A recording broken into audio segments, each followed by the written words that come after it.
जय हिंद भाइयों। जैसा कि होमगार्ड का डीवी शेड्यूल जारी कर दिया गया है, 13 जुलाई से स्टार्ट है और 6 अगस्त तक है। 7 को रिजर्व डेट रखी गई है।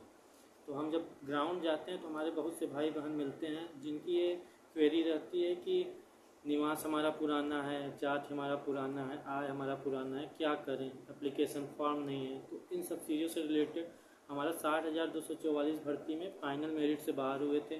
तो DVPST और रनिंग तक गए थे, तो उसका अनुभव हम सोचे आप लोगों तक साझा कर दें, जिससे आप लोगों की समस्याओं का समाधान हो सके। तो सबसे पहली बात तो आप लोग को घबराना नहीं है, कोई भी डॉक्यूमेंट नहीं है, बहुत सपोर्टिव होते हैं वहाँ के स्टाफ। हम लोग भी गए थे तो आपको मौका देते हैं, नहीं है तो आपको जब तक लास्ट DVPST है तब तक आपको मौका देते हैं, तब तक लेकर आप उपस्थित हो सकते हैं। उसके बीच में अगर कोई भी रिजर्व डेट है उस पर आप ले जा करके जमा कर सकते हैं, बहुत सहूलियत देते हैं, तो आपको घबराना बिल्कुल नहीं है। ठीक, उसके बाद अब मेन बात आता है हम एप्लीकेशन फॉर्म बहुत से भाई लोग नहीं डाउनलोड करते हैं या नहीं रखते हैं, तो इसके लिए बिल्कुल भी आपको घबराना नहीं है। एप्लीकेशन फॉर्म वो लोग खुद ही दे देते हैं, अगर आपके पास नहीं है तो वो लोग वहाँ पे विंडो ओपन रहती है, निकाल के खुद ही दे देते हैं। और अगर आपके पास है तो उसको लेके जाइए, इसके लिए आप परेशान ना होइए। ये भी हो सकता है जैसे 60,244 में बहुत पुरानी वैकेंसी थी, उसके बाद में हुआ था, लगभग 1-1.5 साल बाद हुआ था री एग्ज़ाम होने के बाद, तो सब लोगों का खो गया था, तो उन्होंने फिर से विंडो ओपन की थी।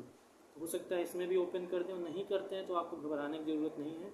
वहाँ आप आराम से जाइए, आपके पास जो भी डॉक्यूमेंट आपने उस समय फिल किया था उसको लेके जाइए, आपके लिए तो आपको कोई विशेष परेशानी का सामना नहीं करना पड़ेगा। सबसे पहली बात एप्लीकेशन फॉर्म हो गया। आपका एप्लीकेशन फॉर्म नहीं है तो आप घबराइए मत, जाइए आपका वहाँ समाधान हो जाएगा, और है तो उसको लेके जाइए। दूसरी बात, आपके पास फ़ोटो होनी चाहिए, कलर फ़ोटो जो आपने एप्लीकेशन फॉर्म लगाया है अगर वो है वो ले जाइए, वो नहीं है तो आप प्रेजेंट टाइम में खिंचा लीजिए, 5 फ़ोटो कम से कम लेके जाइए। उसके बाद आता है आपका आधार कार्ड आप लेके जाइए। आप अपडेटेड नहीं है, उसमें लिखा हुआ है अपडेटेड नहीं है, फिर भी आप लेके जाइए, उससे कोई दिक्कत होने वाली नहीं है। उसके बाद आता है आपका हाई स्कूल, इंटर और ग्रेजुएशन, जो भी आप वहाँ पे मार्कशीट अपलोड किए हैं उसकी एक कॉपी उसकी 2 सेट निकलवा लीजिए, उसको लेके जाइए। उसके बाद आता है आपका सर्टिफिकेट। निवास बहुत लोगों की क्वेरी है कि भैया मेरा निवास 2016 का है, 2020 का है, 2022 का है, मतलब पुराना है, 2 से 3 साल 5 साल। कोई दिक्कत नहीं होगी। 6244 भर्ती में हमने 2016 का निवास लगाया था, उससे कोई फ़र्क नहीं पड़ता है, निवास पर डे नहीं बदला जाता है, 10 साल पे अपडेट करवाना चाहिए। तो आप करवा लेते हैं तो अच्छी बात है, नहीं करवाएं तब भी कोई दिक्कत नहीं है। 2016, 17, 18, 20, 22 जब का भी है आप लेके जाइए, उससे आपको कोई परेशानी नहीं होगी। हाँ, आपका जात आय नहीं लगता, आपका जात प्रमाण पत्र उसी वित्तीय वर्ष का होना चाहिए, जिस दिन आपका फॉर्म भरा गया है उसके पहले का होना चाहिए, उसमें दिक्कत आएगी। तो आप लोग जैसे OBC के भाई हैं तो OBC का तो सर्टिफिकेट लेके जाएं जो राज्य स्तरीय बनता है। SC के भाई लोग, ST के भाई लोग, EWS के भाई लोग, सब लोग उसी वित्तीय वर्ष का लेके जाएं। बाकी निवास में कोई डरने की ज़रूरत नहीं है, किसी भी वर्ष का हो वो चल जाएगा। ठीक, उसके बाद आप NCC लिए हैं तो NCC के सर्टिफिकेट लेके जाइए। आपदा मित्र प्रमाण पत्र एक बनता है, अगर किसी ने ट्रेनिंग की रहती है तो उस पर उनको बोनस नंबर मिलता है, आप उसको लेके जाइए। और मेन बात ये है, जिस भाई बहन ने ड्राइविंग लाइसेंस लगाया है वो ड्राइविंग लाइसेंस ज़रूर लेके जाएं, क्योंकि ड्राइविंग लाइसेंस पे आपको बोनस मार्क है, इसलिए ड्राइविंग लाइसेंस ज़रूर लेके जाएं। बस इतना ही आपको करना है और घबराने की बिल्कुल ज़रूरत नहीं है। वहाँ सपोर्टिव स्टाफ होते हैं, आपकी पूरी सहायता की जाएगी। 60,244 में भी वही थे, वही प्रोसेस इसमें भी है, सेम चीज़ें हैं, कुछ बदलाव नहीं है। उसके बाद आपको इनकी 2-2 या 3-3 सेट निकलवा लीजिए, 3 सेट आप निकलवा लीजिए। एक सेट स्वहस्ताक्षरित होना चाहिए, मतलब नीचे उसमें आप अपना सिग्नेचर कर दीजिए और डेट डाल दीजिए जिस तारीख को आप जा रहे हैं DV कराने।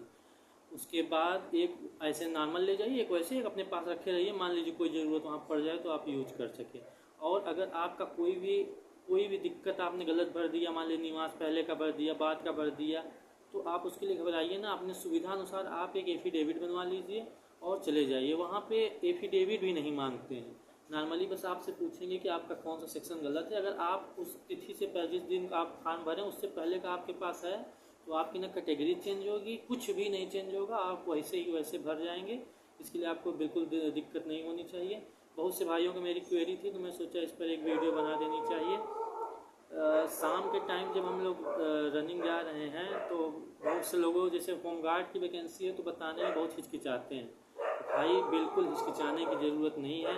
बम्बई दिल्ली जाने से अच्छा है ना, जो भी नौकरी तुम्हारे परिवार का भरण पोषण करती है, तुम्हारे भाई बहनों को पढ़ाई में मदद दे रही है, तुम्हारे 2 वक्त की रोटी चला रही है, उसका सम्मान करो, पूरी मेहनत करो। होमगार्ड की वैकेंसी जो पेपर दिए हैं उनसे पूछना किस लेवल का पेपर आया था, आप निकाले हैं तो आप में वो क्षमता है जो आप निकाले हैं, आप सम्मान के पात्र हैं। आप अपनी फिजिकल पूरी जान जी जहान से करिए, बिल्कुल उसके लिए घबराइए मत, न किसी से शर्माना है। कोई आपको 2 रोटी ला के नहीं दे देगा, आप कमाएंगे तभी खाएंगे। दुनिया बहुत बोलती है, बोलने वाले को कोई नहीं रोक सकता है। आप घर बैठे 30,000 रुपये कमाएंगे, कोई भी बिजनेस अपना कर सकते हैं, इसलिए इसमें कोई शर्माने की बात नहीं है। मुझे बहुत से भाई बहन मिलते हैं जो बताने में हिचकिचाते हैं, ऐसा कुछ नहीं है भाई। आप अपने ज़िले में नौकरी पाएंगे, 30,000 महीना सैलरी रहेगी। अभी योगी आदित्यनाथ ने कुछ अलाउंस किया है, 5 लाख तक कैशलेस इलाज रहेगा, बहुत सारी सुविधाएं हैं। नहीं से तो बहुत अच्छा है। बम्बई दिल्ली जाके आप देख लीजिए, वहाँ की बेरोजगारी का स्तर उससे बहुत अच्छा है। बस आप लोगों से यही कहेंगे, मेहनत से आप अपनी रनिंग करते रहिए। बहुत सारे भाई बहन हैं जो अभी रनिंग स्टार्ट नहीं किए हैं, वो थोड़ा थोड़ा सुबह शाम जाके रनिंग करते रहें। ईश्वर डिग्री कॉलेज, फाफा मऊ, ये इधर से सलोरी की तरफ बच्चे हैं, इनके लिए है। बाकी झलवा साइड ग्राउंड है, हर जगह हम लोग जाते हैं। अगर आप लोग आते हैं तो हमसे मुलाकात ज़रूर करिए।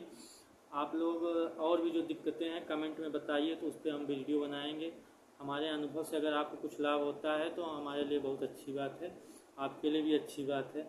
धन्यवाद भाइयों, जय हिंद, जय भारत।